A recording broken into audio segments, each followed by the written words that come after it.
आप सभी को स्वागत है अन्वेषण के इस यूट्यूब चैनल पर। आज हम फिर से बात करेंगे वही प्रीवियस ईयर क्वेश्चन पेपर जो कि इकोनॉमिक्स में पूछा गया है। एवं आज की टॉपिक वही है बैंकिंग इन इंडिया।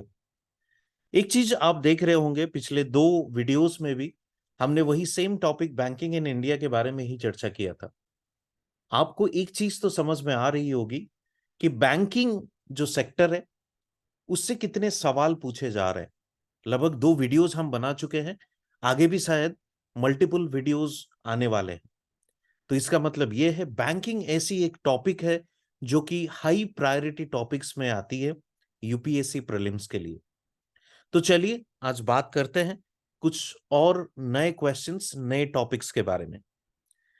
पहली जो टॉपिक आपके सामने या क्वेश्चंस आपके सामने है लीड बैंक स्कीम को लेके। लीड बैंक स्कीम ये है कि पिछले बार वीडियो में भी हमने ये लीड बैंक स्कीम के लिए देखा था, जो सर्विस एरिया अप्रोच होती है।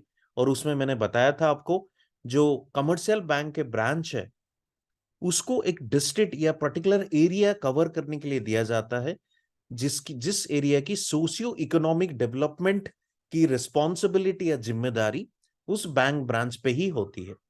ठीक है, यदि आप देखोगे कि ऑप्शंस क्या है, ऑप्शंस में यह आती है कि ए ऑप्शन ये कह रहा है कि big banks should try to open offices in each district.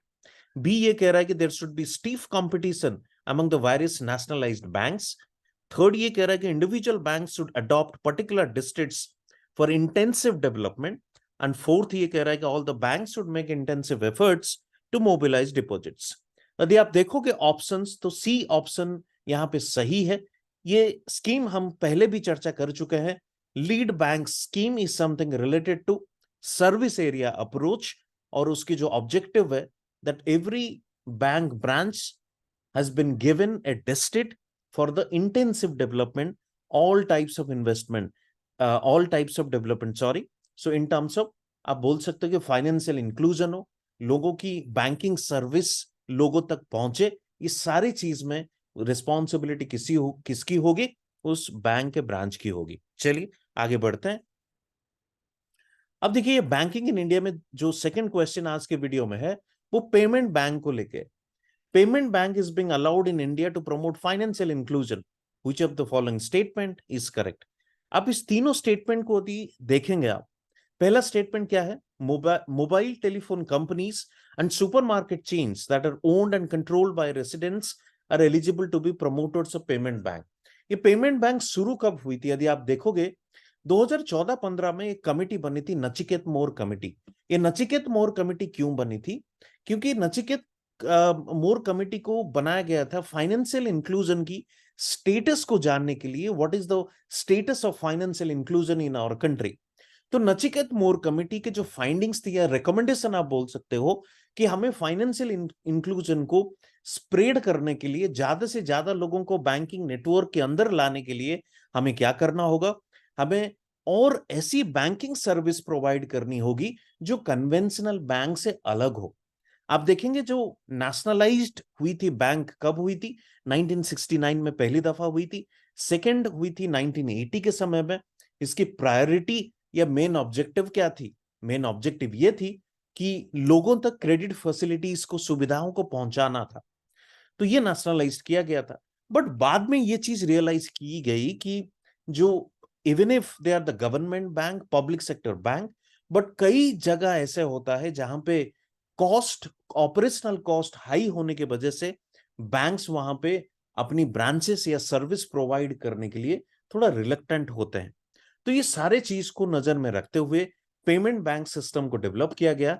और जो प्राइवेट सेक्टर से, प्राइवेट यूनिट से, जैसे आप यहाँ पे ऑप्शन आप देखोगे, जो फर्स्ट स्टेटमेंट ये कह रहा है कि मोबाइल टेलीफोन कंपनीज, ये मोबाइल टेलीफोन कंपनी से इसका मतलब ये है कि आप एयरटेल कंपनी को देख लीजिए। एयरटेल में भी उन्होंने आप बोल सकते हो पेमेंट बैंक उन्होंने शुरू किया है। तो फर्स्ट स्टेटमेंट तो सही है। अब दूसरे स्टेटमेंट में आप यदि आएंगे, एक चीज देख सकते हैं, payment banks can issue both credit card and debit card. Third option देखेंगे, payment banks can not undertake lending activities. जो तीसरी जो स्टेटमेंट है, payment banks can not undertake lending activities, इसका मतलब यह है कि किसी को लोन नहीं दे सकते, ये स्टेटमेंट करेक्ट है। जब लोन वो नहीं दे सकते हैं तो आपको ये समझना होगा वो क्रेडिट कार्ड भी इशू नहीं कर सकते हैं। डेबिट कार्ड तो इशू कर सकते हैं, क्योंकि डेबिट कार्ड यूज करके हम लोग क्या करेंगे, जो सेविंग अकाउंट है वहां से हम मनी विड्रॉ कर सकते हैं। बट क्रेडिट कार्ड का मतलब यह है, लोग क्या करेंगे, लोन नहीं ले सकते हैं, क्रेडिट फैसिलिटी प्रोवाइड करना उनका काम नहीं है। तो आंसर क्या होना चाहिए, बी होना चाहिए। 1 और 3 आर करेक्ट। नेक्स्ट क्वेश्चन पे आते हैं। जैसे ही मैंने आपको बताया कि नचिकेत मोर कमिटी की जो फाइंडिंग्स थी कि फाइनेंशियल इंक्लूजन हमें करना चाहिए, तो उन्होंने कुछ टाइप्स ऑफ बैंक उन्होंने रेकमेंड किया। जैसे पहली जो मैं आपको अभी मैंने आपके साथ डिस्कस किया, पेमेंट बैंक। दूसरी टाइप ऑफ बैंक उन्होंने जो रिकमेंड किया था, स्मॉल फाइनेंस बैंक। ये स्मॉल फाइनेंस बैंक होता क्या है, देखिए स्मॉल फाइनेंस बैंक सिंपली आप ये बोल सकते हो जो हमारे कन्वेंशनल बैंकिंग सिस्टम है, जो सिंपली आप बोल सकते हो जैसे स्टेट बैंक हो गया, कॉरपोरेशन बैंक हो गया, जो इको बैंक हो गया, जिस तरह से ये बैंक्स फंक्शन करते हैं, ये स्मॉल फाइनेंस बैंक एग्जैक्टली वैसे ही फंक्शन करेंगे, बट छोटे लेवल पे करेंगे। छोटे लेवल पे करेंगे इसका मतलब यह है, उनकी जो कंज्यूमर्स होंगे, उनकी जो एरिया ऑफ अप्रोच होगा वो छोटे होना चाहिए। इसका मतलब यह है, जैसे स्टेटमेंट क्या कह रहा है, to supply credit to the small business units. इसका मतलब स्मॉल फाइनेंस बैंक को स्पेशली डिजाइन किया गया है ताकि वो जो छोटे एंटरप्रेन्योर्स है, छोटे बिजनेस पर्सन है, जैसे मान लीजिए जो वेजिटेबल सेलर्स हैं, जैसे जो सब्जी बेचने ठेले में आते हैं, या आप बोल सकते हैं कि जो किराना स्टोर्स है, ये जो छोटे छोटे व्यापारी हैं उनको लोन देने के लिए ये बैंक को हमने बनाया है। उसके अलावा आप बोल सकते हो क्या, स्मॉल एंड मार्जिनल फार्मर्स, जिन जिन फार्मर्स के पास 2 हेक्टेयर से कम जमीन है, या जो शेयर क्रॉपर्स भी हैं, उनको भी हम आप क्या कर सकते हो, इसके थ्रू लोन दे सकते हो। इसके अलावा आप ये बोल सकते हो, to encourage young entrepreneurs to set up business particularly in the rural areas. ये भी आप एक ऑप्शन देख सकते हो कि जो यंग एंटरप्रेन्योर्स है, जो युवाएं हैं, उनका यदि कुछ एंटरप्रेन्योर स्किल या एंटरप्रेन्योर वो कुछ अपना बिजनेस शुरू करना चाहते हैं, उनको भी आप फाइनेंसिंग फैसिलिटीज प्रोवाइड कर सकते हो। बॉटम लाइन क्या है इस सवाल का, बॉटम लाइन ये है, स्मॉल फाइनेंस बैंक ऐसी बैंक होगी जिसकी ऑपरेशनल कॉस्ट काफी कम होगी, और वो उनकी जो टारगेट कंज्यूमर्स होंगे वो इसी तरह छोटे व्यापारी, युवा, यूथ जनरेशंस, इसी तरह से जो छोटे छोटे बिजनेस करना चाह रहे हैं, एंटरप्रेन्योर्स, डेवलप अपने आप को बिजनेस सेटअप करना चाह रहे हैं, उनके लिए स्पेशली बनाया गया फाइनेंसिंग फैसिलिटीज के लिए। तो आप देख सकते हो तीनों स्टेटमेंट करेक्ट है। ठीक है, चलिए आगे बढ़ते हैं। देखिए इस तरह से न्यू बैंक्स अभी न्यूज में आप काफी लोग सुन रहे होंगे। देखिए न्यू बैंक्स क्या है, न्यू बैंक जो है वो एक डिजिटल बैंकिंग प्लेटफॉर्म है, डिजिटल बैंक सिस्टम है।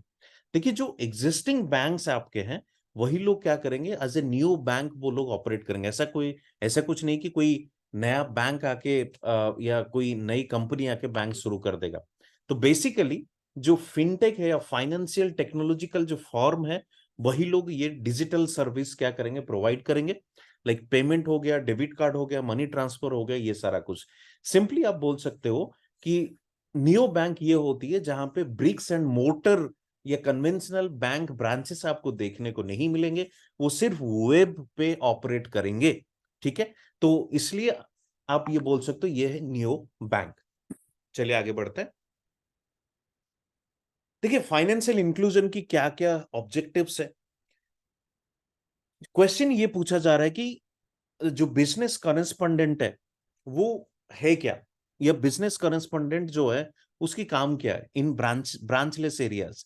देखिए जो बैंक साथी है और बिजनेस करेस्पॉन्डेंट है, उसका ये काम है जहां पे बैंकिंग सर्विस पहुंच नहीं पा रही है, उस जगह पे वहां पे पहुंचना, तथा लोगों के लोगों को बैंकिंग सर्विस प्रोवाइड करना। मान लीजिए किसी को पेंशन के पैसे देना हो, किसी से डिपॉजिट एक्सेप्ट करना हो, ये सारा चीज, ये तमाम चीजें, अकाउंट खोलना हो, स्कॉलरशिप देना हो, सारा कुछ काम बैंक साथी कर सकता है। बैंक साथी अपने साथ जो डॉक्यूमेंट्स रिक्वायर्ड चाहिए वो लेके जाता है, उसके साथ पीओएस मशीन लेके जाता है। किसी ने यदि किसी को विड्रॉ करना है तो वो डेबिट कार्ड को यूज करके वो विड्रॉ कर सकता है। तो जितने बेसिक बैंकिंग सर्विसेज है वो बिजनेस कॉरेस्पॉन्डेंट प्रोवाइड करती है।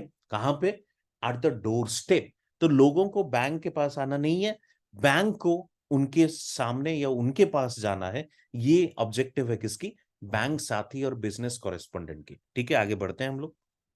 अब देखिए, जो ये सवाल है, ये सवाल है कि फाइनेंशियल इंक्लूजन के लिए क्या क्या स्टेप्स लिए गए हैं, किसके द्वारा? सरकार के द्वारा। नेशनलाइज्ड ऑफ बैंक्स, आप बोल सकते हो यस, क्योंकि नेशनलाइज करने का मतलब यही था कि हम लोग इजी क्रेडिट फैसिलिटीज प्रोवाइड कर सके स्मॉल एंड मार्जिनल फार्मर्स को, वो सारे लोगों को जो जनरली क्या कर रहे हैं, इजीली क्रेडिट उनको नहीं मिल पा रहा है। वैसे ही रीजनल रूरल बैंक्स भी आप देख सकते हो। ये रीजनल रूरल बैंक जनरली कहाँ ऑपरेट करते हैं? रीजनल लेवल पे ऑपरेट करते हैं। फाइनेंशियल इंक्लूजन को ये भी प्रमोट करते हैं। Adoption of villages by the bank branches, जैसे हमने ये सर्विस एरिया अप्रोच पढ़ा था, जैसे हमने ये लीड बैंक स्कीम पढ़ा था, उसके तहत भी यदि बैंक ब्रांचेस हर गांव को यदि अडॉप्ट करेंगे तो ऑब्वियसली फाइनेंशियल इंक्लूजन भी अचीव हो सकता है। तो आंसर क्या है? डी। अब देखिए, एक फाइनेंशियल इंक्लूजन में एक छोटा सा डेवलपमेंट हुआ है। Emergency credit line guarantee scheme एक लॉन्च किया गया है, उसके बारे में थोड़ा बहुत दिया गया है आपको। 2020 को लॉन्च किया गया था आत्मनिर्भर भारत के तहत। और जो एलिजिबल है वो माइक्रो, जो एमएसएमई सेक्टर्स है, जिनको क्रेडिट फैसिलिटीज की बहुत जरूरी है। जैसे आपको जो छोटे व्यापारी होते हैं उनको इजीली फाइनेंसिंग फैसिलिटीज नहीं मिलती है, और उनको रेगुलर कैश फ्लो भी चाहिए उनको बिजनेस को कंटिन्यू करने के लिए। इसलिए उनके लिए स्पेशल इसको बनाया गया है, और एमएससी को ज्यादातर अभी आपने देखा होगा सरकार काफी इंपोर्टेंस भी दे रही है। ठीक है, उसके तहत आप देख सकते हैं 100% guarantee is provided to member lending institutions against any losses suffered by them due to non repayment of ECLGS funding extended by them to eligible borrowers. देखिए, बैंकों के अंदर एक डर होती है कि जो सेक्टर पैसे उनको वापस नहीं कर पाएगा, तो उनको जनरली वो लोन नहीं देते। जैसे फार्मर्स हो गए, उनको लोन देने के लिए बहुत रिलक्टेंट होते हैं। वैसे ही एमएसएमई है, मान लीजिए वो कंपनी चली नहीं या उनकी बिजनेस डूब गई तो पैसे वापस नहीं आएगा। इसलिए सरकार ने क्या किया है, जो emergency credit line guarantee scheme है, उसके तहत जितना लोन दे रहे हैं, कौन? बैंक दे रहे हैं किसको? एमएसएमई सेक्टर को। वो सारे को इंश्योर किया जा रहा है, या उसको क्या किया जा रहा है, इंश्योरेंस किया जा रहा है। दैट मीन्स 100% गारंटी प्रोवाइड की जा रही है। यदि कुछ ऐसे लॉसेस होती है तो उसकी भरपाई हो जाएगी। तो बैंकों को इतना चिंता करने की जरूरत नहीं है, उनको लोन देना है और वो लोन वो देते रहेंगे। ठीक है, चलिए आगे बढ़ते हैं। अब देखिए, कोर बैंकिंग सोल्यूशन एक टर्म है, काफी पुराना है, तो इसको हमें जानना बहुत जरूरी है। कोर बैंकिंग सोल्यूशन जो है, आपने देखा होगा, सपोज आप मान लीजिए यूपीएससी की तैयारी करने के लिए, एग्जाम देने के लिए आप कहाँ रहते हो? कहीं दूर रहते हो आपके होम टाउन से। मान लीजिए आप दिल्ली में रहते हो, आपके घर झारखंड के किसी शहर में है, बट आपकी जो बैंक अकाउंट है वो झारखंड की उसी शहर में, आपके होम टाउन में। बट आपको कुछ सर्विस अवेल करना है बैंक की, आप इजीली दिल्ली की उसी बैंक के किसी भी ब्रांच में जाके कर सकते हो। वो चाहे विड्रॉल हो, किसी को ट्रांसफर करना, वो सारी चीज आप कर सकते हो। ये पॉसिबल कैसे हो रहा है? ये पॉसिबल इसीलिए हो रही है कि बैंकिंग नेटवर्क जो है वो काफी इंटीग्रेट हो चुका है। ठीक है, नॉट नेसेसरली कि आपका जो होम टाउन है उसी ब्रांच को आपको विजिट करना होगा, या होम ब्रांच को आपको विजिट करना होगा। आप किसी सेम बैंक, बट किसी भी ब्रांच से आप वो सर्विस या वो सर्विस अवेल कर सकते हो। इसी का नाम है क्या है? Core banking solution. यदि आप आंसर मतलब स्टेटमेंट देखोगे, पहला स्टेटमेंट ये क्या कह रहा है? It is a network of bank branches which enables customers to operate their accounts from any branch of the bank on its network regardless of where they open their accounts। यदि आप answer देखोगे, statement one is correct, one only answer होना चाहिए। क्योंकि जो दूसरे statement में आप देखोगे, it is an effort to increase RBI control over commercial bank, नहीं, ऐसा कुछ नहीं है कि आरबीआई को कंट्रोल करने के लिए ही ये कोर बैंकिंग सोल्यूशन को इंट्रोड्यूस किया गया है। थर्ड यदि देखेंगे, it is a detailed procedure by which a bank with a huge non-performing asset is taken over by the another bank. ऐसा भी कुछ नहीं है, एनपीएस को सही करने के लिए आज सच कोई स्टेप लिया गया है। ठीक है, तो आंसर क्या है? ए, वन ओनली। आज के लिए बस इतना ही। आपको यदि वीडियो अच्छा लगा तो शेयर करिए, लाइक करिए, सब्सक्राइब करिए हमारे चैनल को, और कमेंट सेक्शन में जरूर बताइए आपको कैसा लगा वीडियो। इसी तरह से वीडियो सीरीज हम आपके लिए लेते आएंगे। और प्रीलिम्स की तैयारी आप बिल्कुल शुरू कर दीजिए। जैसे आपको पता है, prelims gradually becoming the tougher, तो सीसैट भी उसके साथ है। तो इसी टारगेट को, या 2024 के प्रीलिम्स को टारगेट करते हुए हम लोग ये वीडियो सीरीज आपके लिए लेके आ रहे हैं। ठीक है, तो आगे मिलते रहेंगे हम लोग। इसी तरह वीडियो हम लोग बना के आपको जरूर उस पी वाई क्यूज को कवर करने की हम लोग कोशिश करेंगे। Thank you.